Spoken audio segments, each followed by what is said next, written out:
I feel scared, I feel panic, and I just used to cry and pray to God, I'll be fine.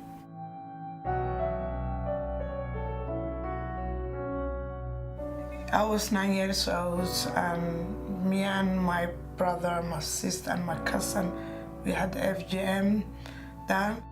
My cousin passed away, infection, and she lost lots of blood for FGM, and she died basically. And she was only 9 years old, same age as me. So, yeah. You know, we had a big hole where just put in a table and just person holding your legs and your hands, and this guy come between your legs and just cut it and sew it. Can you remember who the person was who held you down? Of course I do remember how he looked like, but he was an old man. Some of the women, poor things, haven't even been able to pee properly because the damage is so severe after the cutting that they can't pee very quickly, or they might be able to pee dribbles. So they could even be wet a lot of the time, which is embarrassing. But also sex, of course, could be incredibly painful if that actually rips some of the stitching.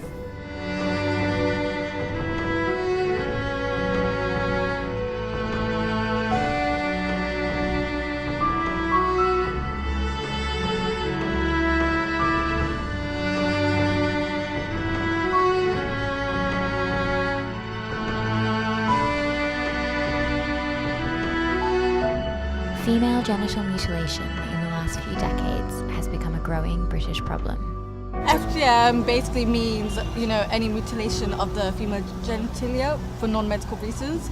And there are 4 types. So type 1 is when just the clitoris is cut off. Type 2 is when the labia and the lips are cut off. And type 3 is when you sew it all up. And type 4 is if you do that plus anything extra like burning. International Development Secretary Lynn Featherstone says ending female genital mutilation is a priority for the British government. She says we can end female genital mutilation in a generation. For me, FGM is deeply upsetting. Makes me cry, angry, despair. What can you say? It is an assault, and because it's terrible because it's done in private, and the reactions and the results of it are so personal that people keep it secret and don't talk about it, and that is absolutely tragic. Farmer Mohammed and Integrate Bristol, a charity based in Bristol that works towards equality and integration, along with The Guardian, successfully petitioned the then Education Secretary Michael Gove to write to all schools warning of the dangers of FGM. I'm Farmer Mohammed, and I'm part of Integrate Bristol campaigning to get FGM to be taught into schools. Cut, cut, cut. It's time to get circumcised. They chopped it, everything, until it was flat. It hurts.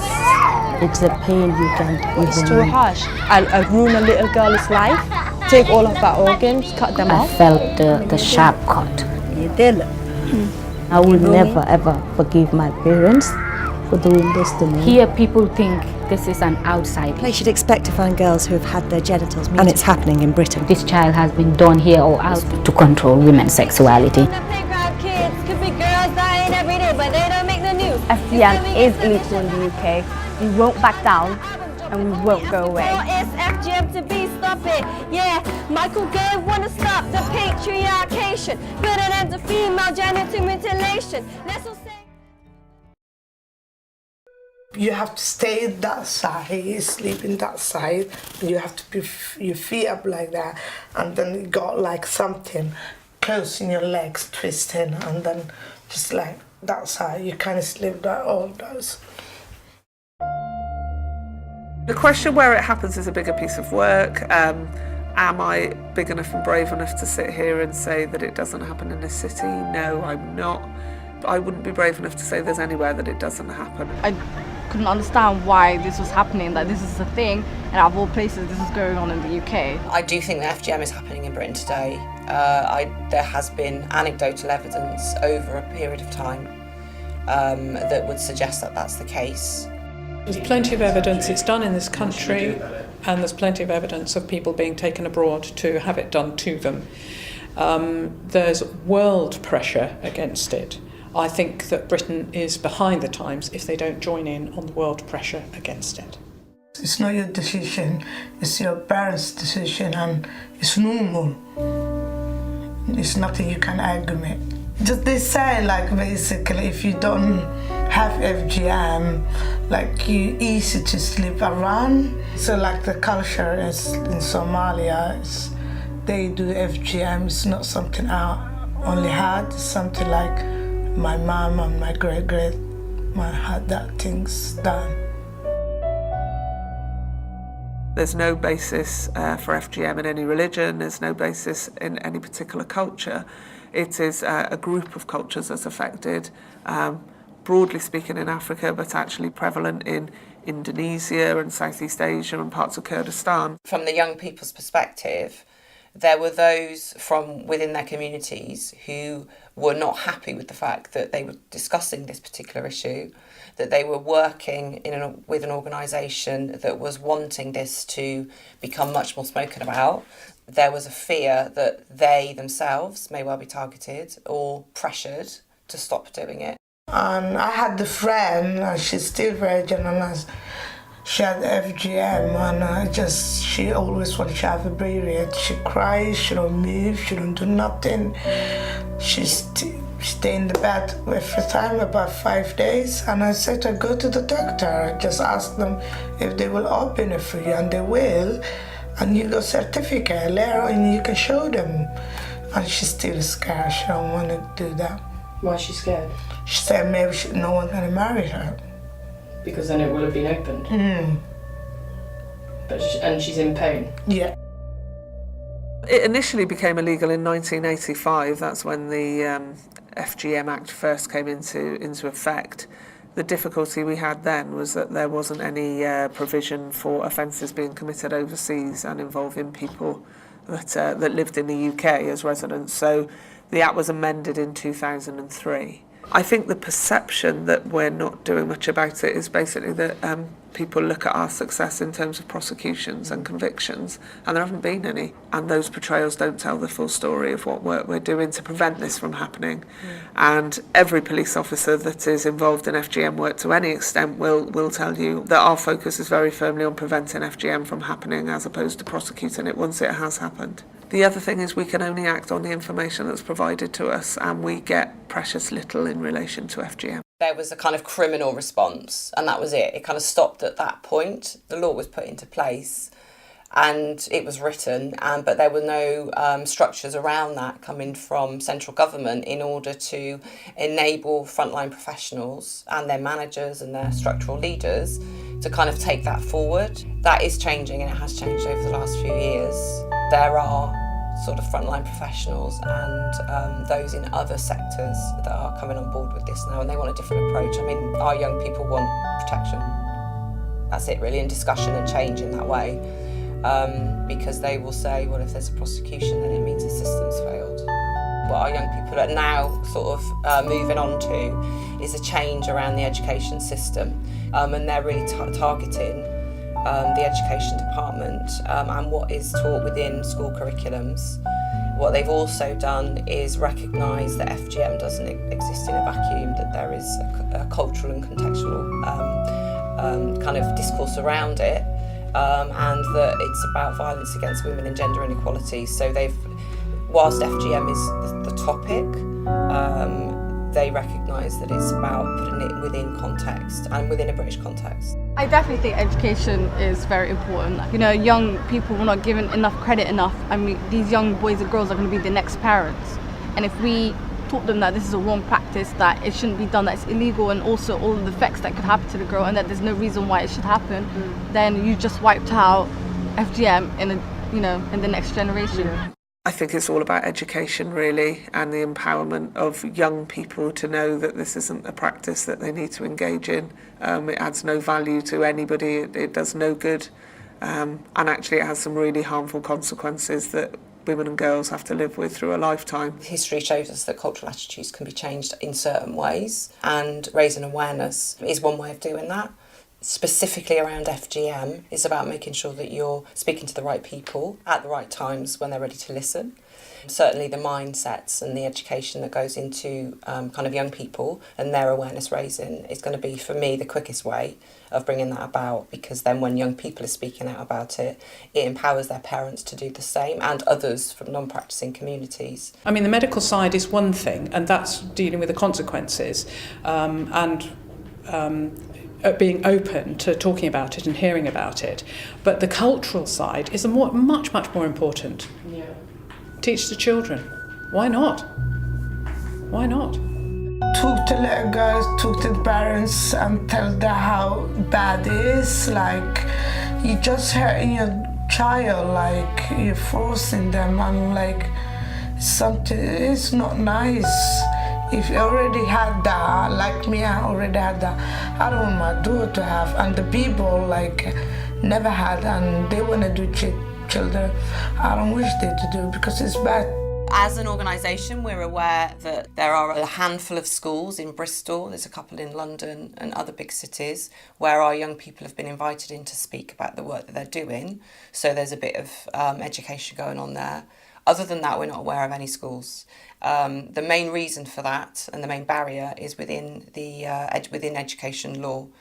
PSHE is where this particular area would fit, and PSHE is not a non-statutory subject and always has been a non-statutory subject within education.